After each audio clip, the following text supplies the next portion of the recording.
The answer ultimately for my father and for me was hard work.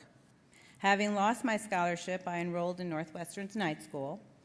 I went to classes at night, worked all day, studied on the weekends. It was exhausting and humbling and frustrating. When I graduated, my oldest brother, Danny, introduced me to politics. Danny had spent years as a community organizer in Chicago's South Side, and he began to take me to rallies and knocking on doors and canvassing. And gradually, I moved from the streets to campaign operations, and that's where I found my place. Some people in politics are motivated by the issues, some are motivated by the candidate. I, on the other hand, was motivated by the process, the game, the strategy involved in politics. I knew I had found my calling. A lot of my passion for politics had to do with people.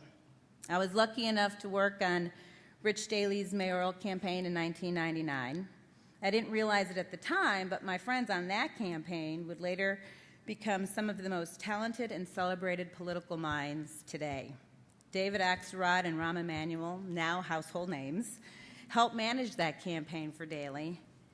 And when Daley won, I followed him to City Hall, and sometime later, Daley's campaign manager was tapped to be Bill Clinton's campaign manager in 1992, and he offered me a job.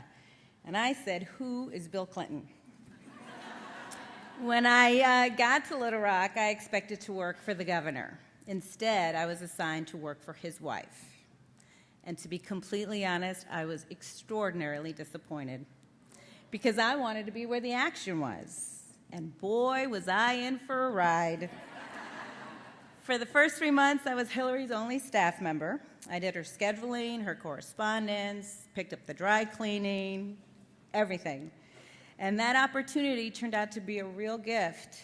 It wasn't in a pretty package, but it was a gift. It was hard work, a magical time. I was the 12th person hired on a long-shot campaign that went all the way to the White House. And as I looked at myself, at the energy, the faith, the talent that I was putting into that race, my father's advice came into new focus. I felt different. I suddenly felt like I belonged. You see, Little Rock was not all that different from my high school or Northwestern. I was only one of a few Hispanics there, but I was different this time. I brought my Latina world with me to that campaign, and I didn't let it go. It's the lesson that Hillary and Barack Obama have taught thousands of young Americans. Just think of how many pundits have told Hillary or Obama to change. Barack has to be more black, someone will say. Hillary has to be more feminine. They question her hairstyles. They question Barack Obama's incredible self-control. And what did Hillary and Barack do? They ignored him. In politics, you need to be authentic to win. In life, you need to be authentic to be happy. And I encourage all of you to be authentic in everything you do. And this leads me to my final piece of advice. You guys need to watch out for one another. During the 1992 campaign, Hillary was often the only woman at the table for the big decisions. When we arrived at the White House, she kept at it. Her staff, nearly all female, stood apart. We got along with one another, we didn't speak to reporters, and we wouldn't take no for an answer. We also watched each other's backs. When I had my first child, Lee, Hillary made sure I could put a crib in my office so I could bring her to work when I needed to. She attended all of our weddings. She held our baby showers. She looked after the campaign volunteers long after they left.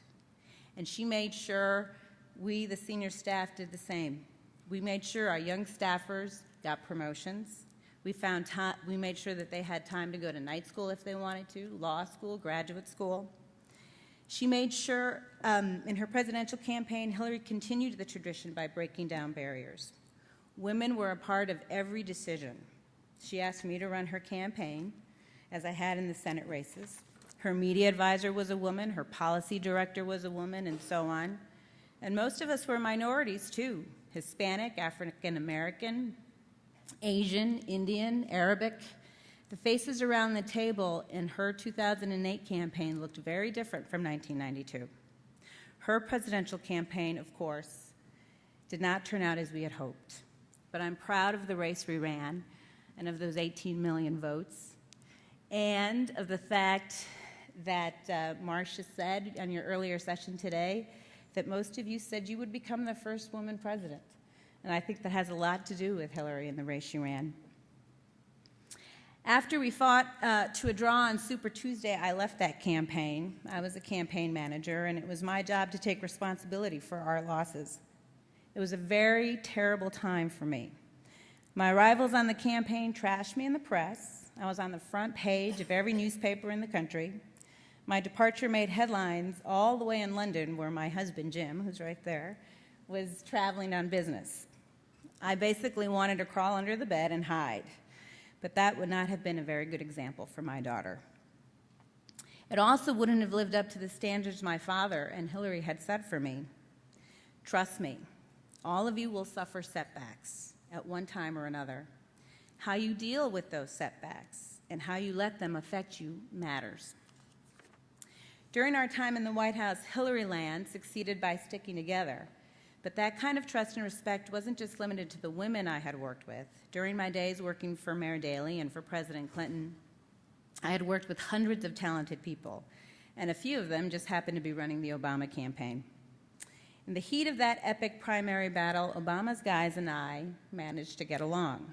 So when the battle was over, they went out of their way to make a place for me on their campaign. It was more than a gesture. It was a professional lifeline. Now, David Axelrod and I have been friends for more than 25 years. But I got to know my counterpart on that campaign, David Plouffe, in the heat of battle, and he didn't know me a thing. But he helped me out anyway, because during that battle, where we fought each other, we managed to respect each other. My journey in politics had taken me from Little Rock to the White House, to 82 different countries, to 2 New York Senate campaigns, and 25 states for primaries and caucuses. And suddenly, I was back home in Chicago. When I joined the Obama campaign, my apartment overlooked Chicago's remarkable skyline and lakefront, but the mercados and the churches of my childhood were nearby, and they no longer felt like separate worlds.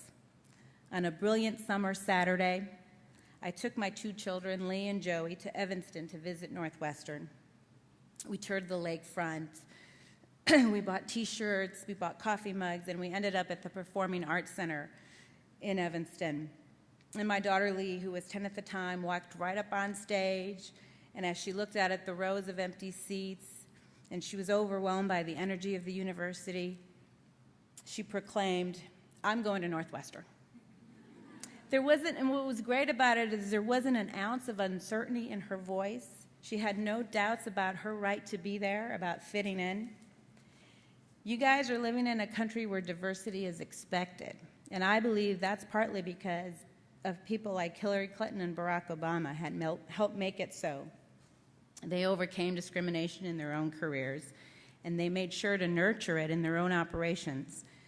Thanks in part to this nurturing, veterans of those Daley, Clinton, and Obama campaigns are serving in the White House, helping run movie studios, writing books, launching companies, managing sports franchise, and major universities. So while today's young women and minorities no longer need to be convinced that they have a right to lead, I hope you will remember that you still need to look out for one another. Because one of you, one day, may run a presidential campaign and get beat like I did. And if your company fails, or your big movie flops, or your sports franchise chokes in the finals, you're going to need a friend to help you start over. I know that's the message my own daughter has received from this election. She has a poster on her wall that says, "When women vote, women win." It's next to her picture of Taylor Swift. And she has announced to anyone who will listen that she intends to be the first Latina president. And as a mother, nothing would make me prouder. But since she's only 12, as an American, I sure hope it doesn't take that long. Things have changed a lot since my father struggled with his English and I struggled at Northwestern. My father passed 10 years ago, but in pictures and in stories, my father and his story loom large for my daughter. She sees his accent and his differentness for the beautiful thing it was. I give her the same advice my father gave me, and the same message I want to leave you with today. Haz de valer. Value yourself. Never do anything to embarrass yourself or your family. Always work hard and do your best, because here you can do anything you set your mind to. Thank you.